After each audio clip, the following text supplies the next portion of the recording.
తిరుమల దేవస్థానం లడ్డు వివాదానికి సంబంధించి ఇప్పుడు ఈ చర్చ కాస్త దేశవ్యాప్తంగా మారడంతో రాజకీయాల్లో ఒక తెలియని ఆరోపణలు వస్తున్నాయి. ఎందుకంటే ఇటు టీడీపీ వైసీపీకి సంబంధించి కొత్త ప్రభుత్వం ఏర్పడి 100 రోజులు అయిన తర్వాత తాజాగా టీడీపీ ప్రభుత్వం చేసినటువంటి ఈ కామెంట్స్తో వైసీపీకి విపరీతంగా నష్టం జరుగుతూ వచ్చింది. ముఖ్యంగా హిందువులకు సంబంధించి హిందూ మనోభావాలకు సంబంధించి చాలా ఆధ్యాత్మికంగా చాలా ఇంపార్టెన్స్ ఇచ్చేటువంటి టెంపుల్గా తిరుమలని అందరూ భావిస్తూ వస్తుంటారు. దానికి సంబంధించి కూడా తిరుమలకు కూడా అదే తాకిడిలో రద్దీ ఉంటుంది. అటు వెంకటేశ్వర స్వామిని కొలిచే వాళ్ళు కానివ్వండి, సాధారణ భక్తులు కూడా తిరుమలని ఎక్కువగా ప్రయారిటీ ఇస్తుంటారు. దేశంలోనే కాకుండా అలాగే ప్రపంచంలోనే అత్యంత ఫేమస్ అయినటువంటి టెంపుల్గా కూడా తిరుమల వస్తూ ఉంది. అయితే తాజాగా అక్కడ ప్రసాదానికి సంబంధించి ఆ నెయ్యి వాడినటువంటి పదార్థాలు ఏవైతే ఉన్నాయో ఆ పదార్థాలకు సంబంధించి వాటిలో యానిమల్స్ రిలేటెడ్ ఫ్యాట్ ఆయిల్స్ని కలిపేసి ఆ నెయ్యి ప్రసాదంలో వాడారని చెప్పేసి టీడీపీ చేస్తున్నటువంటి ఆరోపణ.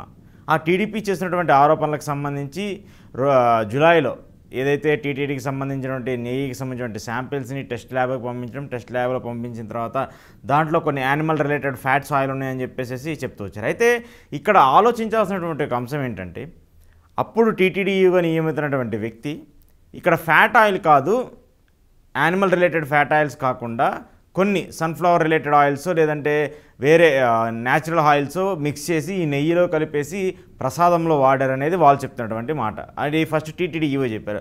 ఆ తర్వాత ఇటీవల అంటే 2-3 రోజుల క్రితం చంద్రబాబు నాయుడు గారు ఒక ప్రెస్ మీట్ పెట్టి దాంట్లో మాట్లాడిన తర్వాత 100 రోజుల పాలన గురించి మొత్తం ఎక్స్ప్లెయిన్ చేసుకుంటూ వస్తున్నటువంటి తరుణంలో టీటీడీ ప్రక్షాళనకు సంబంధించి టీటీలో జరుగుతున్నటువంటి ఇబ్బందులకు సంబంధించి కానివ్వండి, అక్కడ అన్న ప్రసాదాలకు సంబంధించినటువంటి కానివ్వండి, వీటన్నిటి గురించి మాట్లాడుతూ ఆయన చేసినటువంటి కామెంట్స్ ఏంటి, గతంలో జగన్మోహన్ రెడ్డి ప్రభుత్వం ఇంత నీచానికి దిగజారింది, వాళ్ళు దేవుడి ప్రసాదంలో దేవుడికి ఉపయోగించేటటువంటి నెయ్యిలో ఇలా యానిమల్ రిలేటెడ్ ఫ్యాట్ ఆయిల్స్ని మిక్స్ చేసి ఏదో వాళ్ళకి సంబంధించినటువంటి కొన్ని కంపెనీలకు అక్కడ వాళ్ళకి ఆ అగ్రిమెంట్ ఇచ్చి ఆ కాంట్రాక్ట్ ఇచ్చి వాళ్ళ దగ్గర నుంచి లబ్ధి పొందారు, వాళ్ళ దగ్గర నుంచి ₹1 కోటి తీసుకున్నారు అంటూ కూడా చెప్తూ వస్తున్నారు.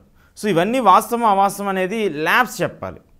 వీటన్నిటికి సంబంధించి టీడీపీ మేము ల్యాబ్స్కి పంపించాం ఆ నెయ్యినన్నింటినీ, ఆ నెయ్యి అక్కడ టెస్ట్ చేసిన తర్వాత దాంట్లో యానిమల్ రిలేటెడ్ ఫ్యాట్ ఆయిల్స్ ఉన్నాయి, ఫిష్ ఆయిల్ కానివ్వండి లేదంటే యానిమల్ ఫ్యాట్ ఆయిల్ ఇవన్నీ మిక్సప్ అయ్యి నెయ్యిలో కల్తీకి జరిగేసి దాన్ని ప్రసాదానికి పంపిస్తున్నారంటూ కూడా చెప్తూ వచ్చారు. సో ఇవన్నీ ఒక పక్క చూసుకుంటే ఇప్పుడు కొత్తగా వైసీపీ ఆరోపిస్తుంది ఏంటంటే మీరు జూలైలో టెస్ట్కి పంపించారు, జూలై 18నో 16నో రిపోర్ట్ వచ్చింది. రిపోర్ట్ వచ్చిన తర్వాత దాన్ని ఎందుకు వెంటనే మీడియాకి రిలీజ్ చేయలేదు, దాన్ని ఎందుకు వెంటనే ప్రశ్నించలేదు, ఒకవేళ నిజంగా అప్పుడు తప్పు జరిగితే ఎందుకు ప్రశ్నించలేదు? ఇప్పుడు 100 రోజులు పాలన అయిపోయింది కాబట్టి దాన్ని కప్పిపుచ్చడానికి ఈ ఇష్యూని బయటికి తీసుకొచ్చారు, మీడియా అంతా ఈ ఇష్యూని రాద్ధాంతం చేయడానికి తీసుకొచ్చారని చెప్పేసి చెప్తుంది. అయితే ఇప్పుడు ఓకే ఇది నిజంగానే జరుగుంటే, ఈ తప్పు నిజంగానే వాస్తవంగా 100% జరుగుంటే దీని మీద సిబిఐ విచారణకు వెళ్దాము అని చెప్పేసి జగన్మోహన్ రెడ్డి డిమాండ్ చేస్తున్నారు. కానీ సిబిఐ విచారణ కాదు, సిట్ ఏర్పాటు చేసి ఈ టీటీడీకి సంబంధించి ఏదైతే అక్రమాలు జరిగినాయో, ఈ టీటీడీకి సంబంధించి ఏదైతే నెయ్యికి సంబంధించిన వివాదం జరిగిందో వాటన్నిటి మీద ఏపీకి సంబంధించిన ఒక సిట్ని వేసి దాని మీద ఎంక్వైరీ చేస్తామని చెప్పేసి చంద్రబాబు సర్కార్ చెప్తుంది. ఇదొక పాయింట్. ఇక రెండొక పాయింట్ ఏంటంటే ఈ 3 నెలల కాల పరిధిలో, అంటే ఈ 3 నెలల కొత్త ప్రభుత్వం వచ్చి 100 రోజులు పూర్తి చేసినటువంటి కాల పరిధిలో వాళ్ళు ఇచ్చినటువంటి హామీలు కానివ్వండి, వాళ్ళు ఇచ్చినటువంటి 6 గ్యారంటీస్ పథకాలు కానివ్వండి, వాళ్ళు ఇచ్చినటువంటి 6 అంశాలకు సంబంధించి ప్రజలకు చేరువ చేయాల్సిన ఏవైతే అంశాలు ఉన్నాయో వాటన్నిటిలో ఫెయిల్ అయ్యింది అనేది వైసీపీ చెప్పుకుంటూ వస్తున్నమాట. ఇప్పుడు అమ్మఒడికి సంబంధించి లేదంటే తల్లికి వందనకు సంబంధించి మేము బయటకు వచ్చి కొట్లాడాలి, దాన్ని ఇష్యూని డైవర్ట్ చేయడానికి ఇలా చేస్తున్నారు, లేదంటే రైతులకు సంబంధించి రైతు భరోసా డబ్బులు ఇప్పటికే ఇవ్వాలి, అది ఇవ్వలేదు కాబట్టి ఇప్పటికే వాళ్ళకి సంబంధించి ఇష్యూస్ డైవర్ట్ చేస్తున్నారు, విద్యార్థులకు సంబంధించి విద్యార్థులకు ఇస్తామని చెప్పారు, దాన్ని కూడా డైవర్ట్ చేయడానికి ఇలా చేస్తున్నారు. ఇలా వాళ్ళు ఏవైతే హామీలు ఇచ్చారో, వాళ్ళు ఏవైతే పథకాలు ఇచ్చారో వాటన్నిటిని డైవర్ట్ చేయడానికి, వాటన్నిటిని తప్పించడానికి వైసీపీ మీద బురద జల్లే విధంగా ఉంటున్నారంటూ కూడా వైసీపీ నేతలు చెప్తూ వస్తున్నారు. ఇలా ప్రతిదానికి ఒకటి టీడీపీ వర్సెస్ వైసీపీగా జరుగుతూ ఉంటే ఇప్పుడు ఇది కాస్త కేంద్ర ప్రభుత్వం వేలులోకి వెళ్ళిపోతూ ఉంది. ఎందుకంటే ఇక్కడ ప్రభుత్వంలో కొలిజన్లో ఉన్నటువంటి బీజేపీ పార్టీ కూడా వైసీపీకి వ్యతిరేకంగా వైసీపీకి కామెంట్ చేస్తూ వైసీపీని టార్గెట్ చేస్తూ వాళ్ళు మాట్లాడుతూ వచ్చారు. అయితే తాజాగా జగన్మోహన్ రెడ్డి దీనికి సంబంధించి ప్రధాని మోదీకి ఒక లేఖ కూడా రాయనున్నారు.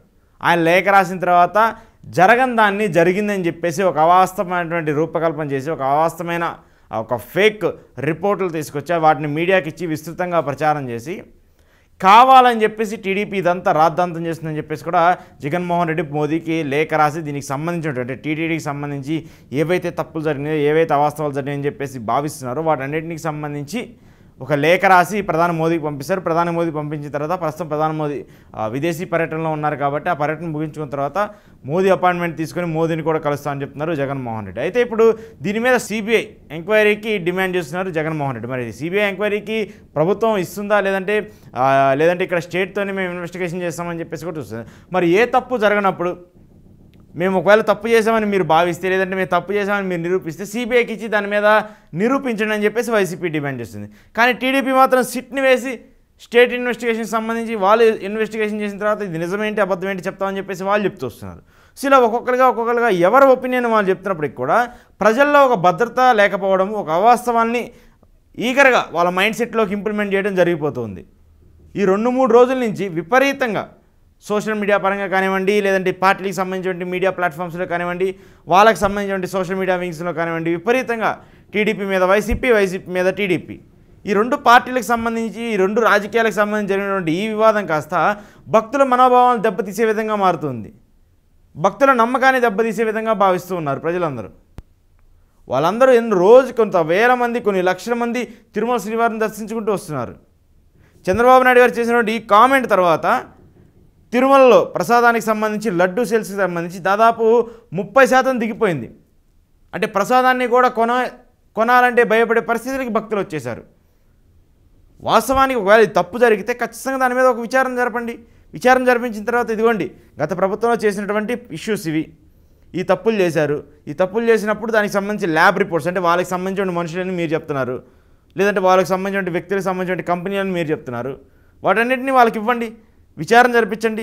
మీరు తీసుకొని కొత్త ప్రభుత్వానికి వాళ్ళు ఏవైతే చేశారో ఆ తప్పుల మీద అప్పుడు ఈవోగా ఉన్న వాళ్ళ వ్యక్తులు కానివ్వండి, టీటీడీ చైర్మన్గా ఉన్నటువంటి వ్యక్తులపైన వేట్లు వేయండి, వాళ్ళని అరెస్ట్ చేయండి. ఇలాంటి ప్రక్రియ జరగాలి. కానీ ఆరోపణలు ప్రత్యారోపణలు ఇలా ఒకరి మీద ఒకరు కామెంట్ చేసుకోవడం, దానివల్ల ఇప్పుడున్నటువంటి భక్తుల మనోభావాలు తప్పడం, కనీసం ఇప్పుడు తిరుమల వెళ్ళాలంటే అక్కడ ప్రసాదాన్ని కొనాలంటే భయపడే స్టేజ్కి వచ్చేస్తున్నారు భక్తులందరూ కూడా. ఎంతో పవిత్రంగా భావించేటువంటి ఒక తిరుమల ప్రసాదాన్ని ఇప్పుడు కొనాలంటే ఒక భయమైన సిచ్యువేషన్లో ఉండిపోతున్నారు అందరూ. దీనికి ఇప్పటికైనా ఫుల్ స్టాప్ పెట్టాలి. మరి జగన్మోహన్ రెడ్డి మోదీ దగ్గరికి వెళ్ళి మోదీకి ఏం చెప్తారో, సిబిఐ ఎంక్వైరీకి ఇవ్వమని చెప్పేసి అడుగుతారో, లేదంటే వాళ్ళు ఇస్తారా లేదా అనేది మాత్రం తెలియాల్సి ఉంది. కానీ దీన్ని మాత్రం రాజకీయ పరంగా చాలా పెద్ద ఇష్యూ చేసే విధంగా మాత్రం ఇటు టీడీపీ డిసైడ్ అయిన అర్థమవుతుంది. దానికి కౌంటర్ ఇచ్చుకోవడానికి మాత్రం వైసీపీ శతవిధాలా ప్రయత్నిస్తూ ఉంది.